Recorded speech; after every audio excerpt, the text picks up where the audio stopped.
Good morning, friends, and welcome to my channel. This is a place where I enjoy sharing my insights, and today I'm talking about questioning your beliefs and how the universe is built on a great paradox, which ultimately leads you to a paradise of freedom. It's in that place where you can hold two beliefs which seem contradictory, but can see truth in both sides.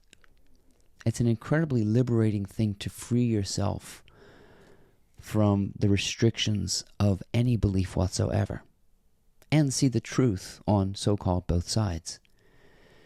And when you can do this, you become something more expansive and open, and basically immune to the things that keep people trapped.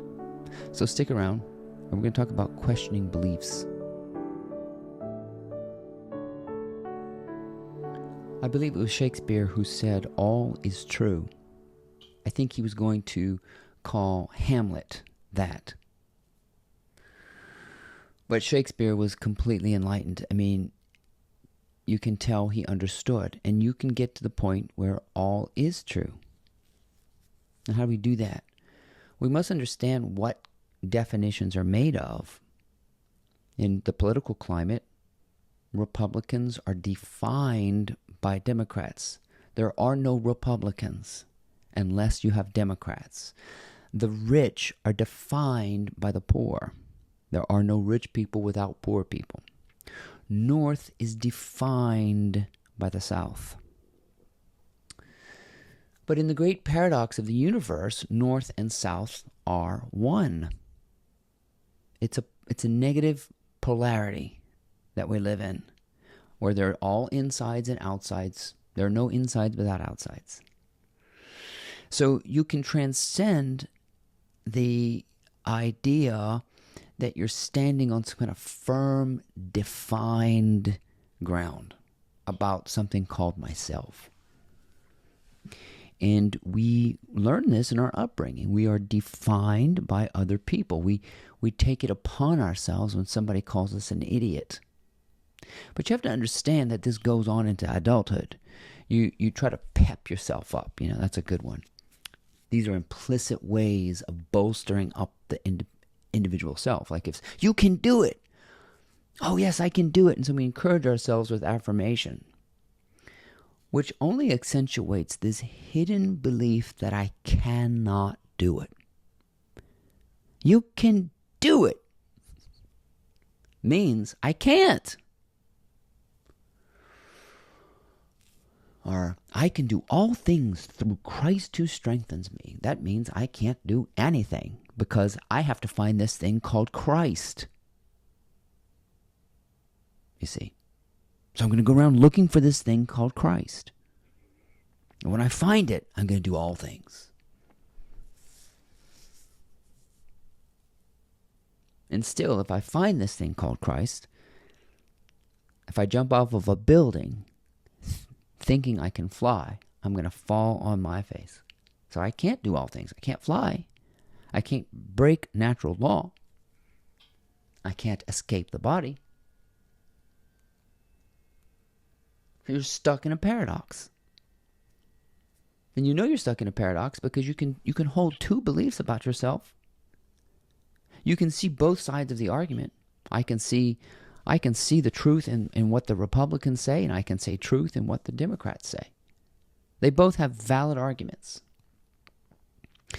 But the Christ principle, however, is always about in him there is no darkness at all. The day and the night are both alike.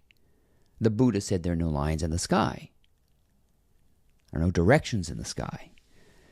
So you align with this expansive awareness, this sky-likeness, which sticky notes don't stick to. You can't put a sticky note in the sky. The sky is not even clearly definable. Does the sky start right here? Because there's an unbroken chain all the way to the ends of the world. Where does the sky begin? Right here on the surface of my eye. So living in a paradox is this great realization that truthfully, you are like the sky. And so if somebody calls you an idiot, it's like they have just taken a baseball bat to the sky and pulverized it, you know. It doesn't hurt to be called a name because you are nameless. Just because I have a name, Ryan Hebert, you can call me Joe Schmo. I don't know who I am. My name doesn't tell me anything. That's a sound in the universe. Just like my words, they're just vibrations in the universe going, and that's basically what the universe is doing. If you look at the trees, they're doing this. If you look at the squirrels, they're doing this. Human beings are going, blah, blah, blah, blah, blah, blah. If you look at this from a higher perspective, it's completely ludicrous. People taking themselves seriously in a meeting, taking in all the considerations. What the hell are we doing? It's all nonsense. And I'm just part of this nonsense. But yet it's completely meaningful. It's like a symphony. You know, I don't know what a symphony means, but boy, is it really moving. Really meaningful. But it's not pointing to a specific thing. The whole thing is just an amazing contrast, an amazing flow of energy. And that's what I am, a flow of energy, like the ocean. Sometimes the ocean is turbulent, sometimes it's still, sometimes it's calm. So if something seems to be happening to me, it's like taking a toothpick to the ocean. The Buddha said, pain is what happens to you, and suffering is what you do to yourself. So it's a prick. You know, you get to the point where nobody can prick you, nobody can call you, nobody can praise you, blame you, name you, whatever. And for a lot of people, this is this strange sensation that there's no ground to stand on, and there isn't. You have to acknowledge that the words are pointing to some groundless state of being. And for a lot of people, this is like the ground just falling from underneath them, and they feel like they're sinking, but you're not. You're floating. You're stationary. Or you're flying. That's one way to look at it. You're flying. You're untouchable. You're open and vast. And this is the great paradox. And this paradox exists everywhere. And you have to spot it. You have to see, oh, the serious people at work, very serious. And you also have to see people that have this nonchalant attitude. They don't care about anything. And it doesn't mean you don't care about anything. I obviously care about something. I can't point to it, though. I say I care about myself. And so we try to expose that. It's again, the universe is very caring, very sincere, but yet it's not definable or severe, you know. Yet it's there, and we can judge it. We can criticize it. We can even praise it, and we can offer gratefulness for it. But it doesn't make it any different. It's still there. It's still exposed. It's still naked and vulnerable and susceptible. Yet it seems blind to our judgy eyes, doesn't it? And that's what true love really is. It lives in a paradox of hateful people killing each other, doing horrible things, right next to love and kindness and generosity. But we couldn't recognize kindness, love, and generosity if there wasn't something that appeared as a polarizing opposite. And both of those ideas, all of those extremes, north and south, are the same energy. We just think that north and south are fighting. God and the devil are fighting. Good and evil are fighting. But you see, you'll never get around this paradox. You'll never get away. There's never a way to separate self and other. So the bottom drops out of all your beliefs. That's why it's very shocking to people that have these firm beliefs in the Bible as true, and they have gay children.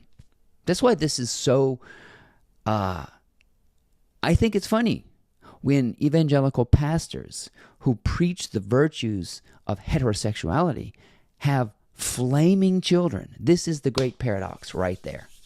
You can't change the inherency of a person just because it says so in Leviticus, you see. And I think it's funny. I think it's hilarious when these people who take themselves seriously are exposed for malfeasance and all kinds of stuff, because we live with good and evil inside of us. We live with mischievousness inside. Who doesn't love to be bad? Who doesn't love to expose the rich and powerful for being so vulnerable? You see, we're all vulnerable and rich and powerful. We all are helpless and helped. These words don't really tell us anything, though. Literally. I just think I am so expansive and open and airy and free that the whole world could judge me. And I wouldn't take the blame. I wouldn't take it on as truth. Can you hear my stomach growling? It's time for breakfast. But it's that kind of stuff. If you heard my stomach growling, oh my God, my stomach growled on YouTube. Somebody gave me flack for not wearing a shirt on one of my videos. Said he couldn't take me seriously. When I was like, good. I don't want you to take me seriously. I want you to take me as I am. That's what the universe is doing. It's got its arms open, waving at you, going, yoo-hoo! Sticks and stones, you know. Which is funny because nature is so fragile, it just allows us to just destroy it. But we are that nature, so the universe can destroy itself. North and south can't. There's no ruler over, there's no God in the north and no God in the south. The day and the night are both alike in this great paradox. And if you can get beyond that and become that, it's paradise. This is the freedom of flying and soaring and being completely frivolous. You just don't care what people say. You don't care how you're viewed from the outside, because everybody is this open vastness, which is a way of defining what can't be defined, but it's a little bit closer to thinking I'm just me. You know, this accentuated sense of self and my beliefs and my values and my core truths. I want you to question everything, because you'll find that your so-called beliefs are myths. You are a myth. You are a mythological character in a dream. The whole thing is this vast open thing with no lines of definition. And it's so cool. It's freeing.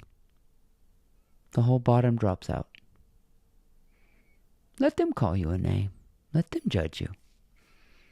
Let them see you. Expose the truth. All is true.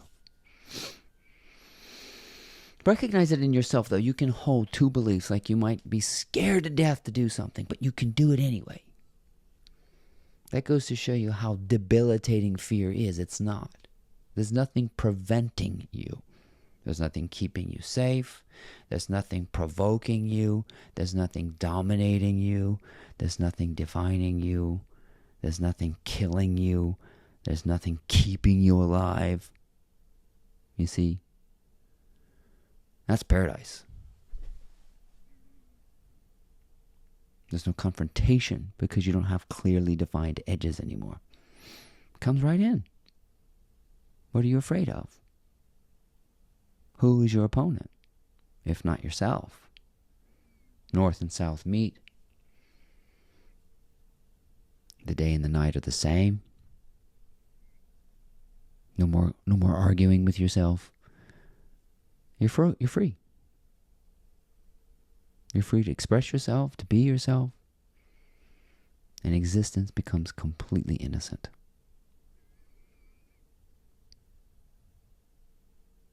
Sounds like being clean. Sounds like being born again, doesn't it? Sounds like being washed away from your sin. But sin simply means separation. You think you're separate from all of this by the definitions you've taken on. No. You're still living in the paradox, but you play with it. You dance with it.